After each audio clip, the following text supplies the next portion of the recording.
अस्सलामुअलैकुम रहमतुल्लाहि वबरकातुहू। क्या हाल है स्टूडेंट्स? उम्मीद करती हूँ कि आप सब ठीक होंगे। बिस्मिल्लाहिर्रहमानिर्रहीम। अल्लाह के नाम से हम शुरू करते हैं। या रब्बी ज़िदनी इल्मा, ए अल्लाह मेरे इल्म में इजाफ़ा फ़रमा।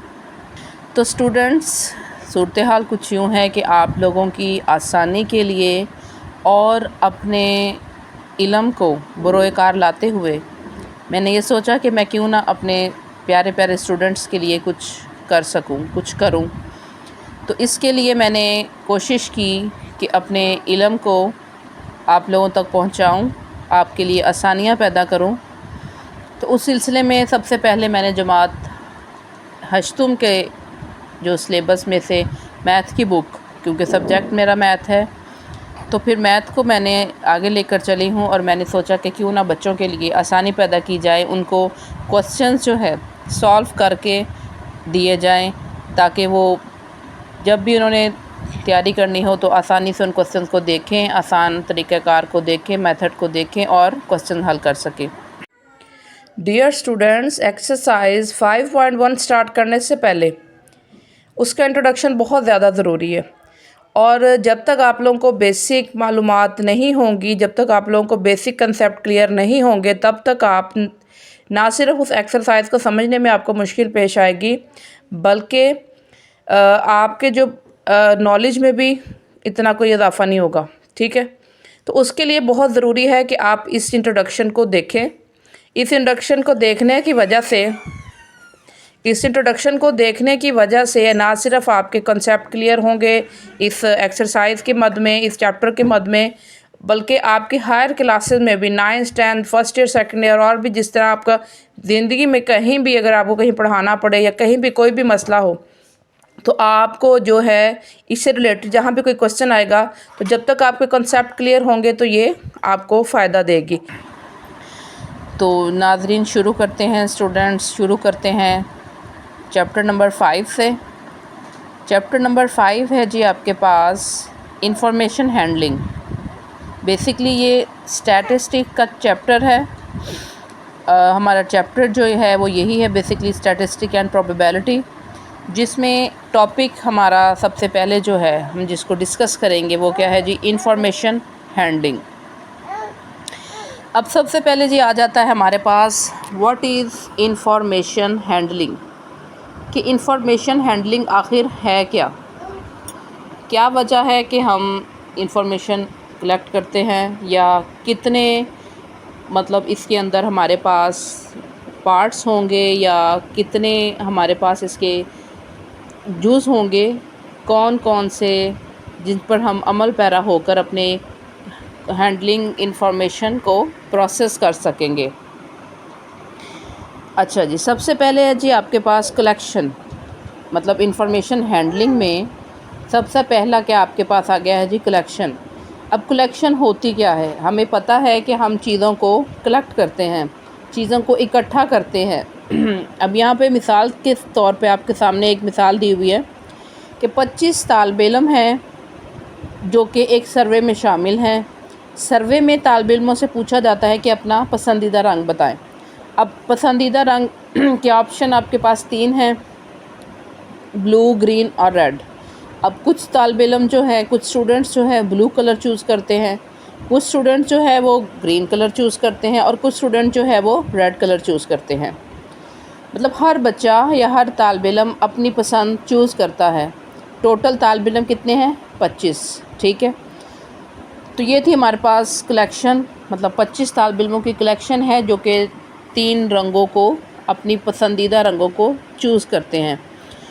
अब नेक्स्ट स्टेप इसका है जी ऑर्गेनाइजेशन, कि अब जो हमारे पास इंफॉर्मेशन है जो हमने कलेक्ट की है, उसको हम ऑर्गेनाइज्ड फॉर्म में लेके आते हैं, उसको हम मुनज़्ज़म करते हैं, उसको हम इकट्ठा करते हैं, तरतीब देते हैं। अब वो हम तरतीब इस तरह से देते हैं कि कितने तालिब इल्मों ने ब्लू कलर चूज़ किया, कितने तालिब इल्मों ने ग्रीन कलर चूज़ किया, और कितने तालिब इल्मों ने रेड कलर चूज़ किया। तो यहाँ से हमें क्या पता चलता है, जो हमने इंफॉर्मेशन हमने कलेक्ट की, अब उसको हम ऑर्गेनाइज़ कर रहे हैं, तो उससे हमें क्या पता चला कि 8 जो हैं तालिब इल्म, उन्होंने नीला रंग चूज़ किया, ब्लू कलर चूज़ किया। 12 स्टूडेंट्स ग्रीन कलर चूज़ करते हैं और 5 स्टूडेंट्स रेड कलर चूज़ करते हैं। ठीक हो गया। इसके बाद अगला स्टेप जो है वो डिस्प्ले का आता है। अब डिस्प्ले में हम क्या करते हैं, डिस्प्ले में हम इसको ग्राफ के ऊपर रिप्रेजेंट करते हैं। डिस्प्ले में हम अपनी ऑर्गेनाइज्ड इंफॉर्मेशन को जो कि हमने कलेक्ट की थी, हम क्या करते हैं, डिस्प्ले करते हैं, ज़ाहिर करते हैं एक ग्राफ के ऊपर। अब ग्राफ के ऊपर हमने ब्लू कलर को भी मेंशन कर दिया, ग्रीन को भी और रेड को भी। तो ये चीज़ क्या हो गई, डिस्प्ले हो गई। ग्राफ के बारे में आपको मैं तफसीलन आगे से आगे बयान करूँगी। अब जो हमने इंफॉर्मेशन कलेक्ट की थी, फिर उसको ऑर्गेनाइज़ किया था और फिर डिस्प्ले किया, तो इसको डिस्प्ले करने के बाद हमें क्या पता चला कि सबसे ज़्यादा जो रंग पॉपुलर है वो कौन सा था, ग्रीन कलर था। फिर उसके बाद दूसरे जो सबसे कम मतलब तालिब इल्मों ने चूज़ किया वो कौन सा था, रेड कलर था।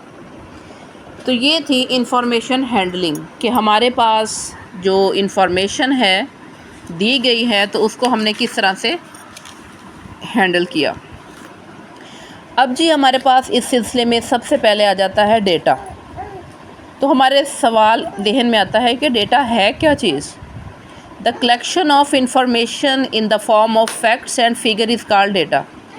कि तमाम मालूमात जो कि फैक्ट्स और फिगर की शक्ल में होती है वो क्या कहलाती है, डेटा कहलाती है।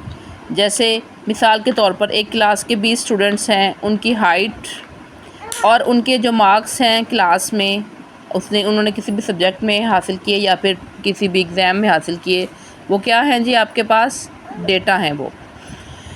अब डेटा की भी नेक्स्ट 2 टाइप्स आ गई हैं।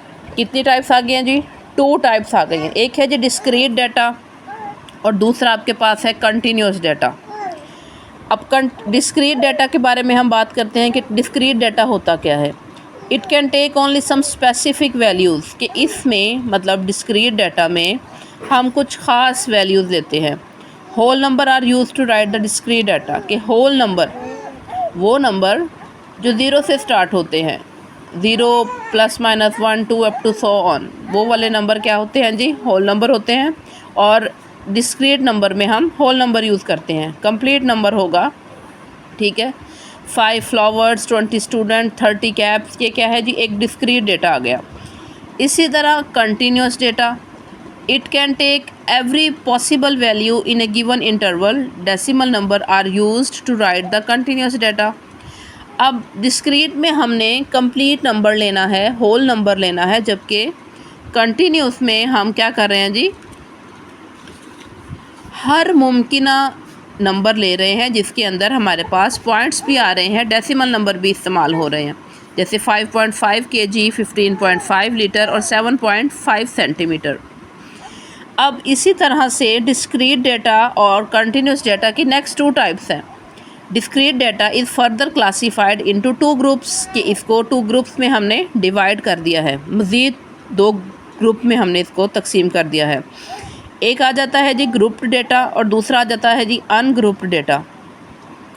इसी तरह continuous data is also classified into 2 groups, के कंटिन्यूस डेटा भी ग्रुप डेटा और अनग्रुप डेटा की शक्ल में हम उसको बयान कर सकते हैं मज़ीद। अब हमारे पास क्वेश्चन रेज हुआ फिर कि अनग्रुप डेटा क्या है। तो चलिए देखते हैं अनग्रुप डेटा क्या है।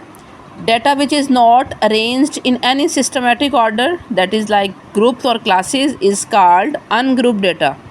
कि वो डाटा जिसको किसी ख़ास या मुनज़्ज़म अंदाज से किसी ग्रुप में या क्लास की सूरत में तरतीब नहीं दिया गया, वो क्या कहलाएगा, ungroup data. For example, the marks obtained out of 10 in a test by 20 students of a class. कि किसी क्लास के 20 तालिब इल्मों के मार्क्स जो हैं 10 नंबरों में से, मतलब 10 आउट ऑफ 10 हो सकते हैं, किसी के हो सकते हैं। अब इसी तरह 10 आउट ऑफ 5, 6 और 1 to 10 तक जितने भी कोई बच्चा नंबर हासिल करे, तो ये क्या हो जाएगा आपके पास, अनग्रुप डेटा। नेक्स्ट है जी ग्रुप्ड डेटा।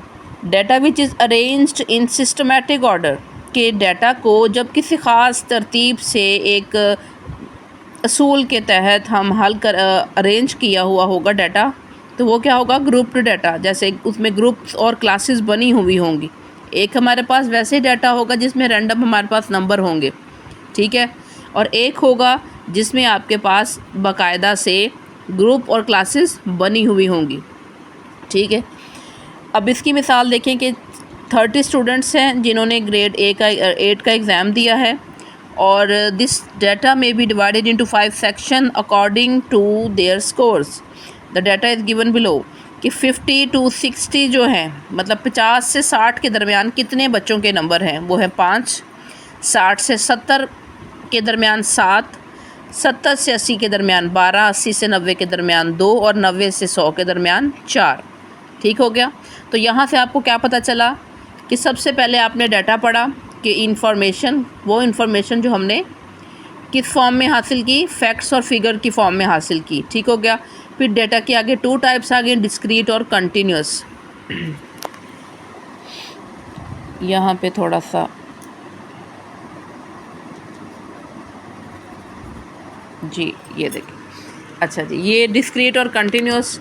फिर इसी तरह डिस्क्रीट और कंटिन्यूस को मज़ीद 2 ग्रुप्स में डिवाइड कर दिया, ग्रुप डाटा और अनग्रुप डाटा। फिर हमने देखा ग्रुप डाटा कौन सा है और अनग्रुप डाटा कौन सा है। अनग्रुप डाटा वो हो गया जो मुनज़्ज़म नहीं है, मतलब जिसको तरतीब से नहीं लिखा गया, जिसको हमने ग्रुप और क्लासेस की शक्ल में नहीं लिखा हुआ, वो हमारे पास अनग्रुप डाटा है। और वो डाटा जिसको हमने ग्रुप्स और क्लासेस की फॉर्म में लिखा हुआ है, वो आपके पास क्या है जी, ग्रुप डाटा। ठीक हो गया। इसी तरह अब डिफरेंस शो कर रहे हैं हम किसमें, डिस्क्रीट डाटा और कंटिन्यूस डाटा में विद ग्रुप्ड एंड अनग्रुप्ड। तो सबसे पहले देखते हैं हम discrete, ungrouped and group data. Late us consider the number of pair of shoes sold by the shopkeeper in a month. अब ये आपके पास नंबर ऑफ़ शूज़ आ गए हैं। अब ये जो डाटा है ये अनग्रुप डाटा है। ठीक हो गया। इसी को जब हमने क्लासेस और ग्रुप्स में हमने की फॉर्म में शेयर कर दिया, तो ये आपके पास क्या आ गया जी, डिस्क्रीट ग्रुप डाटा। अब नेक्स्ट आपके पास कंटिन्यूस आ गया कि let us consider the distance in kilometre of 20 employees from their residence to the factory. यहाँ पर आपके पास अब हर तरतीब से नंबर है, मतलब तरतीब नहीं है, हर तरह से नंबर है। वो पॉइंट्स की फॉर्म में भी आ रहा है और कंप्लीट नंबर भी है यहाँ पर। तो ये कौन सा हो गया जी, कंटिन्यूस डाटा, लेकिन अनग्रुप डाटा होगा। और नीचे जो आपको किस तरह बयान किया हुआ है जी, क्लास लिमिट्स के साथ, कि 3 से 6 के दरमियान में कितने नंबर हैं, 6 से 9 के दरमियान में कितने नंबर हैं, 9 से 12 के दरमियान कितने नंबर हैं, 12 से 15 के दरमियान कितने नंबर हैं, 15 से 17 के दरमियान कितने नंबर हैं। ठीक हो गया। अब अगला स्टेप क्या आ गया हमारे पास, पहले हमने डाटा लिया, उसको फिर हम रिप्रेजेंट करेंगे, ग्राफिकल रिप्रेजेंटेशन। जब हम ग्राफिकल रिप्रेजेंटेशन की बात करते हैं, तो सबसे पहले हम बताएंगे कि ग्राफ क्या है। Graph is another way to represent the data, कि ग्राफ जो है डाटा को रिप्रेजेंट करने का एक दूसरा तरीका है, एक और रास्ता है। In graphical representation the data is shown briefly, कि ग्राफिकल रिप्रेजेंटेशन में डाटा जो है उसको हम वाज़ेह तौर पर बयान कर सकते हैं। The following graphs are use to represent a data in a meaningful way. सबसे पहले जी हमारे पास आ रहा है लाइन ग्राफ, उसके बाद हमारे पास आ रहा है बार ग्राफ, फिर हमारे पास आ रहा है जी मल्टीपल बार ग्राफ, और उसके बाद हम इसको शो कर रहे हैं पाई चार्ट पे। अब सबसे पहले हम देखते हैं जी लाइन ग्राफ क्या है। Usama sold the following length of cloth in metre in 5 weeks, कि उसामा जो है 5 हफ्तों में कपड़ा जो है वो सेल कर रहा है, फ़रोख्त कर रहा है। यहाँ पे हमने फर्स्ट वीक ले लिया, सेकंड वीक ले लिया, थर्ड वीक ले लिया, फोर्थ और फिफ्थ वीक ले लिया। तो पहले हफ्ते में कितना कपड़ा उसामा ने कितने मीटर कपड़ा फ़रोख्त किया, 200, दूसरे हफ्ते में 400, तीसरे हफ्ते में 100, चौथे हफ्ते में 500 और छठे हफ्ते में 600। ठीक है। अब इसी को हम ग्राफ के ऊपर शो करते हैं। हाँ जी, तो ये आ गया जी आपके पास ग्राफ। अब ग्राफ पे ये हमारा एक्स एक्सिस है जो कि हॉरिजॉन्टली होता है, ठीक है। एक्स एक्सिस हॉरिजॉन्टली होता है, ये हमारा ओरिजिन होता है, यहाँ पे एक्स और वाई दोनों की वैल्यूज़ 0 होती हैं। ये हमारा वाई एक्सिस है। अब हमने एक्स एक्सिस के ऊपर वीक्स लिए हैं, ये 2 बार छोड़ के हमने क्या लिया, फर्स्ट वीक, फिर 2 बार छोड़े हमने सेकंड वीक लिया, फिर 2 बार छोड़े हमने थर्ड वीक लिया, फिर 2 बार छोड़े हमने फोर्थ वीक लिया, इसी तरह फिर बार छोड़े और हमने 5 वीक लिया। इसी तरह हमने वाई एक्सिस पर 100 मीटर लिया, 200 मीटर, 3, 4, 5, 6, 7, ठीक हो गया, जितने हमें चाहिए। Along x axis 2 square represent 1 week and along y axis 1 square represent 100 metre के x एक्सिस पर 2 स्क्वायर जो हैं वो 1 मीटर को शो कर रहे हैं, 1 हफ्ते को शो कर रहे हैं, और इसी तरह y एक्सिस पर एक स्क्वायर जो है, एक बॉक्स, स्क्वायर बॉक्स जो है वो किसको शो कर रहा है, 100 मीटर को। ठीक हो गया। अब यहाँ से देखें आपको क्या पता चल रहा है कि पहले हफ्ते में उसामा ने 200 मीटर कपड़ा सेल किया, दूसरे हफ्ते में उसने 400 किया, फिर ये रेट डाउन हो गया, मतलब ये फिर कपड़े की जो फ़रोख्त थी वो कम हो गई, 100 मीटर पे रह गई। उसके बाद चौथे हफ्ते में फिर एकदम से बढ़ गई, 500 हो गया, और फिर 5वें हफ्ते में ये 600 पर चला गया।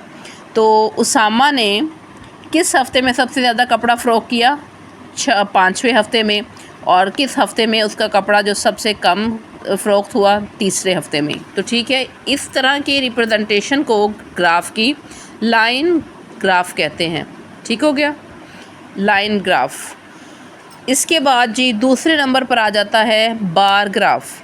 The following data represent the number of students of A high school who passed matriculation examination in the first division during the year 2015 to 2021 कि जो फॉलोइंग डाटा है, ये जो नीचे दिया गया डाटा है, ये कौन से बच्चों को शो कर रहा है कि ये 2015 से 2021 के दरमियान जितने तालिबे इल्मों ने मैट्रिक का इम्तिहान पास किया, ये उनको शो कर रहा है।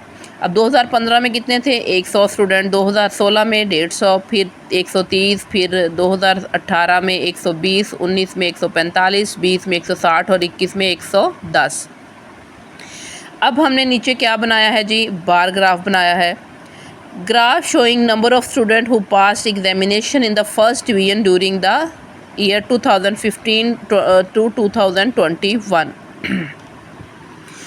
अब हम यहाँ पे की फैक्ट्स देखते हैं कि बार ग्राफ में बार जो है हमने किस विड्थ का लेना है, एक जैसी विड्थ हो, चौड़ाई जो है इस बार की एक जैसी हो, लंबाई तो जाहिर सी बात है डिफरेंट होगी, लेकिन चौड़ाई जो है वो आपने एक जैसी लेनी है। ठीक है। डिस्क्रीट डाटा जो है वो अमूमन क्या होता है, उसको इस्तेमाल हम करते हैं ग्राफ की सूरत में। ठीक है, बार ग्राफ से रिप्रेजेंट करते हैं डिस्क्रीट डाटा को। ठीक हो गया। अब एक्स एक्सिस पे 2 स्केल छोड़ के हम ले रहे हैं जी अपना ईयर को, और वाई एक्सिस पे हम एक स्क्वायर बॉक्स में ले रहे हैं स्टूडेंट्स को कि कितने स्टूडेंट्स ने किस ईयर में इम्तिहान पास किया। जहाँ पर 2015 में जी 100 स्टूडेंट हैं, 2016 में 150, 2017 में 130, 2018 में 120, 2019 में 140, 2020 में 160 और 2021 में 110। ठीक है, तो यहाँ से हम क्या कह सकते हैं जी, 2020 में सबसे ज़्यादा बच्चों ने इम्तिहान पास किया और 2015 में सबसे कम बच्चों ने इम्तिहान पास किया। और एक चीज़ जो है वो जहन में रखें, the height of each bar depends upon frequency, कि इसकी हाइट का किस बात का हमें पता चलता है कि कितनी ज़्यादा मर्तबा या कितनी ज़्यादा स्टूडेंट्स ने अचीवमेंट हासिल की। ठीक है जी। उसके बाद हम देखते हैं multiple bar graph. The following are the marks obtained out of 500 by 3 students in quarterly, half yearly and yearly examination. ठीक हो गया। Multiple bar graph is an extension of bar graph. It is used for the comparison of 2 or more variable characteristic. कि जो multiple bar graph है वो extension है, extend किया हुआ है किसको, बार ग्राफ को ही। उसमें हम एक से ज़्यादा चीज़ें, एक से ज़्यादा खसूसियात हम देखते हैं बच्चे की। ठीक हो गया। अब यहाँ पर है जी नेम, 3 स्टूडेंट के नेम हैं आयशा, हमज़ा और जाहिद। कि फ़र्स्ट क्वार्टर में उसने कितने मार्क्स लिए, सेकंड मतलब हाफ़ ईयर में जब उसका सेकंड क्वार्टर हुआ तब उसने कितने मार्क्स लिए, और उसने फ़ाइनल में कितने मार्क्स लिए। अब आयशा ने फर्स्ट क्वार्टर में 330 मार्क्स लिए आउट ऑफ 500। फिर सेकंड क्वार्टर में या हाफ़ ईयर में उसने 400 मार्क्स लिए, और फुल ईयर एग्ज़ाम जो 1 साल के बाद था वो उसमें उसने कितने लिए, 450। इसी तरह हमज़ा ने 200, फिर 300 और इसी तरह 420, और जाहिद ने 450, 390 एंड 400। ठीक हो गया। इसको अब हमने ग्राफ के ऊपर रिप्रेजेंट किया। ग्राफ के बारे में मैं आपको पहले ही बता चुकी हूँ कि एक्स एक्सिस पर हमने क्या लिया है जी, एक्स एक्सिस पर हम ले रहे हैं नेम ऑफ़ स्टूडेंट्स, और वाई एक्सिस पर हम ले रहे हैं ऑब्टेन्ड मार्क्स। अब यहाँ पर हमने चूँकि मल्टीपल बार ग्राफ है तो एक से ज़्यादा मतलब हम उसकी स्पेसिफिकेशन को ज़ाहिर करेंगे, एक से ज़्यादा उसकी। अब हमने उसकी क्वार्टरली भी जो उसकी क्या उसे कहते हैं जी मार्क्स थे उसको शो किया, फिर हाफ़ ईयर को और ईयर को आयशा के, फिर इसी तरह हमज़ा के और इसी तरह जाहिद के। और हमने अब देखें क्वार्टर को, हाफ़ ईयर को और ईयर को, तीनों बार्स को अलग अलग कोई ना कोई अलामत दी, कोई ना कोई डिज़ाइन दिया। जैसे हमने क्वार्टर में बिल्कुल उसको प्लेन कर दिया सिंगल कलर के साथ, और फिर इसी तरह हाफ़ ईयर में हमने लाइंस के साथ शो कर दिया, और इसी तरह ईयर में हमने बॉक्सेस के साथ शो कर दिया। ठीक हो गया।